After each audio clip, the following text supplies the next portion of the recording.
And now we're on something that's a completely different tone. Miss Marvel episode 1. Loved it. Yeah, okay, cool. So we're in agreement that the vibe was fucking immaculate. Yep. I think it's safe to say those people, that review that you read that said it's the closest thing to comic book into film, I get exactly what they're fucking talking about. Perfectly fucking fit. Yeah. Now, I'm sure this is going to be the topic that everyone...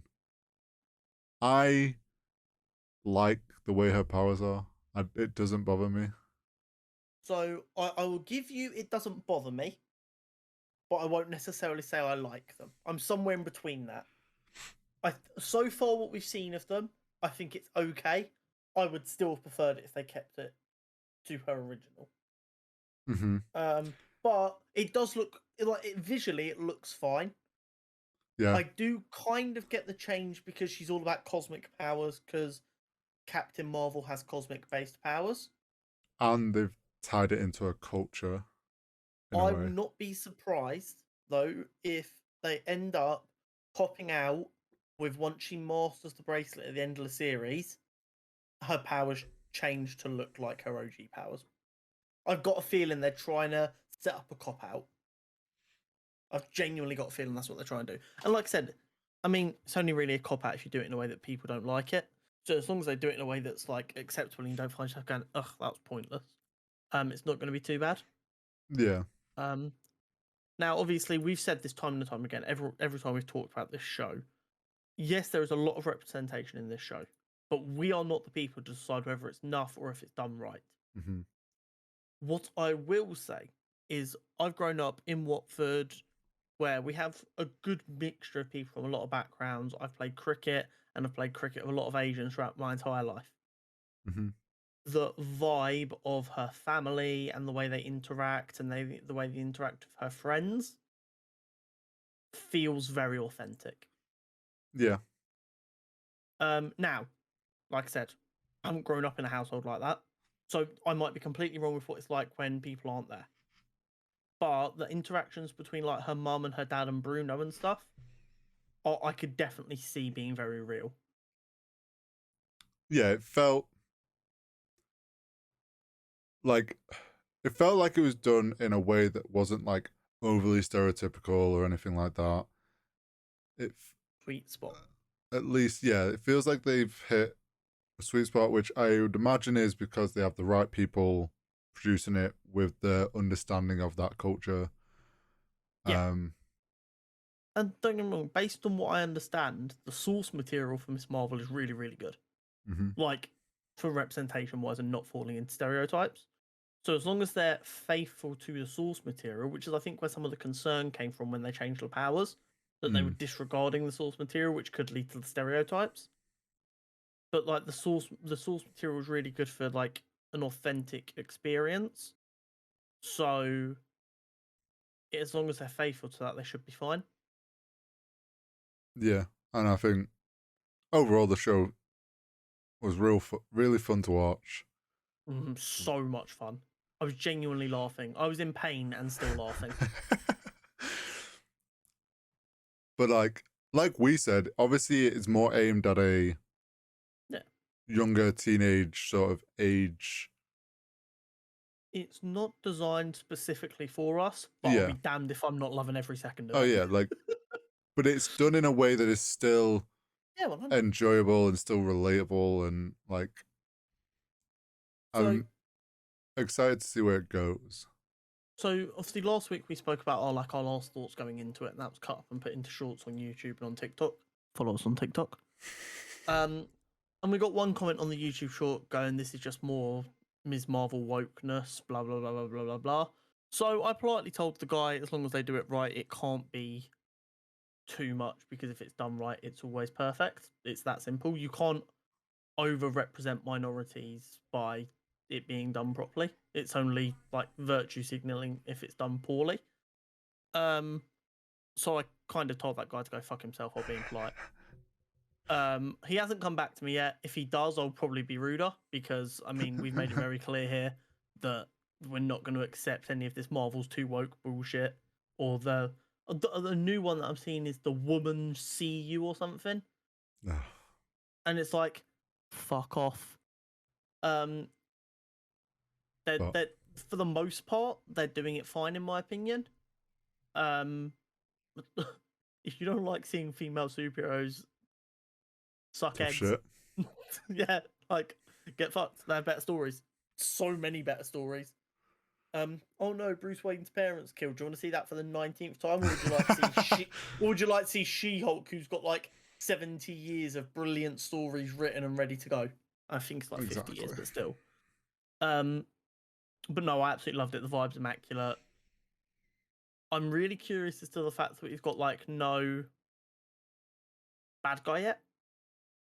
No, the only person I'm- we know is the post-credit scene, right? Yeah. Did you work out who that was when you first watched it? Isn't that from Spider-Man? Yeah, that is the police officer from Spider-Man. Yeah. Or he might have actually said in Spider-Man where he was from. It was Department of something. I don't think he was actually a police officer. I think he was a government agent. Oh, possibly. But yeah, so I mean, I think they're probably going to be the main antagonist while she's like learning to be a superhero and trying to help out. They're going to be trying to stop her because she's not got the right license or whatever. Fucking government dickheads. I wonder if we'll get Matt Murdock. Imagine he just rocks up. Is this the new Mephisto joke? So obviously, like beginning of stage four, it was like, oh my god, it's Mephisto. Oh my god, it's gonna be Mephisto, and that just never was. And is that going to be? Oh my god, it's gonna be Matt Murdock. Anytime there's someone getting in trouble with the police, Matt Murdock just shows up to be their lawyer, just help him out. It's gonna be Jennifer Walters. Fucking pagans. How long till those two are on opposite sides? I don't think they would be. Nah, I know they wouldn't be, but I could see them doing like a case together. That could be fucking lit. But anyway, I loved it. I cannot wait for next week's episode. Same. It's such a different vibe. I love the colourfulness. I love the energy. Let's be completely real. Me and you, we do a podcast about stuff when it doesn't fucking exist. She's 16 years old in the year 2025. Which means she'd been born around 2009, which means for her entire life, superheroes have existed. Mm-hmm. Are you telling me we're fucking nerds anyway for this stuff? Imagine if it was real. Do you want to know the first thing you know the opening? Yes. And it's like an animated. Yeah. Do you know what? Yeah. The first thing I actually said out loud to myself was, what? Can we hire her to do our podcast videos? It looks sick, because her stuff was incredible. Shout out her only getting 5 views though when we're getting more than that. Officially getting more views than Miss Marvel. Referee. But I was just like, but no, fucking amazing. I love it so much. Can we hire Miss Marvel to make our podcast into an animated series? Also, love that she dropped in the fact that Ant-Man's doing a podcast. Yeah, love that. Stuff, love that. little things Scott like that. Lang is doing a fucking podcast. It's got to be Scott Lang and who's the guy that always just gibbers on his mate? Yeah, Luis. Them two. Yeah. Oh, they should actually make that a thing.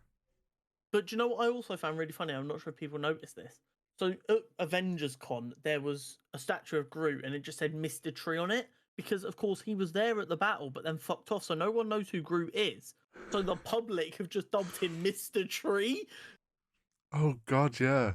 Yeah, fucking amazing. I love it so much. That's actually great. I also love like kind of how jank the con was. Like some of the displays. It was perfect though. It's the first ever Avengers Con. Yeah. Also, can we talk about how that girl absolutely took that forehammer and held on for dear life as she's swinging around? Yeah. Like the absolute grip strength to stay on. Yeah. Well, you've got to remember, I just finished watching The Boys episode 1, 2, and 3, like not even 4 days before. So as that hammer's coming in, I was expecting her to just explode. Blood splat. yeah. And I was like, wait, no, Connor, this isn't that kind of show. Yeah, it's like I'd been watching Stranger Things, so I was just ready for like a splat against the wall. Okay, I'm gonna fuck with the order a little bit here because this point kind of goes hand in hand. Iman Vellani, who is playing Kamala. Oh my god, she might she might now be my favorite actress in the MCU. She was going to events when she was like 6 years old in Ms. Marvel costumes, getting asked if she was the Flash. She has lived and breathed this character since she was a literal child. That's amazing. Which means she loves the character. Also, she my homegirl. She also does not believe the MCU is 616. So Aman, if you ever see this, feel free to come replace Hori whenever you want. Yeah, feel free. Are you free in a couple of weeks? Did you also see the interview she did on a red carpet where she was like, she loves Robert Downey Jr. and no. And then they asked her, "Well, have you met him yet?" Then, because obviously MCU, and she was like, "No, and I don't think I could because I think I would literally die." She was like full on fangirling over. So it's like, I love that. The fact that she's such a huge fan of the films as well. Like, she's obviously grown up probably watching the whole MCU. Yeah, so cool. it's like she's 19. She's younger than me. Yeah, she's the perfect person for this character. Yes. Which is why they've obviously picked her. Yeah, and she clearly loves the source material. Mm-hmm. Did you also see